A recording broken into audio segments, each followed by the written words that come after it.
Gaur egun Aresti, gaurko gaztiak ez dute ezagutzen. Aresti atzokoa da, baina ematen du gauza, gabiltzan velozidadeetan, Mirande, Aresti.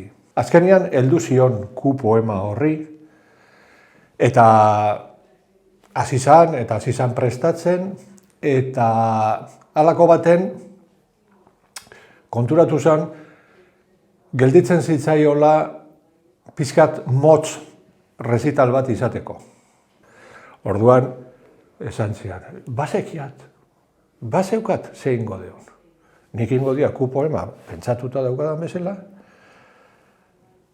eta bestian, egingo diau, lagundu idak, moldatzen pizka bat, Aresti Eibarren.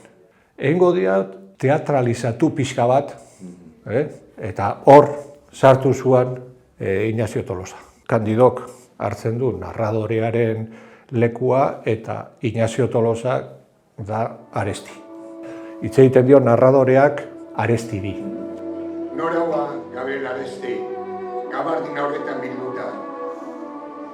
Txapela buruan, eskuan maleta darama ala, korbataren korapiloa dagoeneko lasaturik,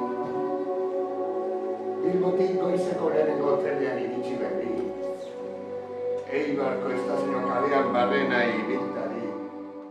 Egiten duzunean antzerki hori, ze helburu daukasun jentearentzako, ez? Orduan, hortikan entzuleak ze harrapatuko du? Ba, jakina, entzuleak edo ikusleak geldituko dira inpresio batekin.